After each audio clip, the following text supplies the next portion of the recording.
Sama asia radalla ja liikenteessä. Mun auto ei liiku minnekään ennen kuin kaikki on laittaneet turvavyöt kiinni.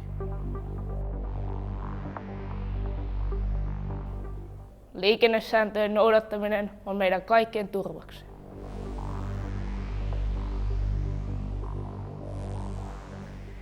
Kilpailu kuuluu vain radoille, ei yleisille teille. Vain idiotit ajavat kännissä.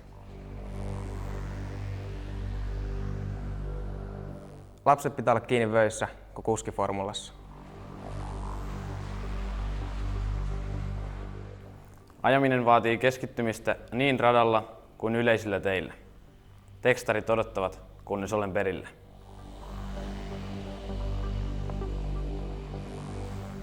Parempi päästä perille vähän myöhässä, kun ei ollenkaan.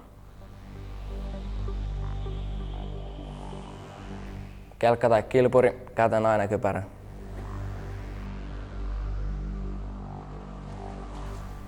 Liikennevälinen pitää olla huolettu ja yhtä hyvässä kunnossa kuin kilpa-auto.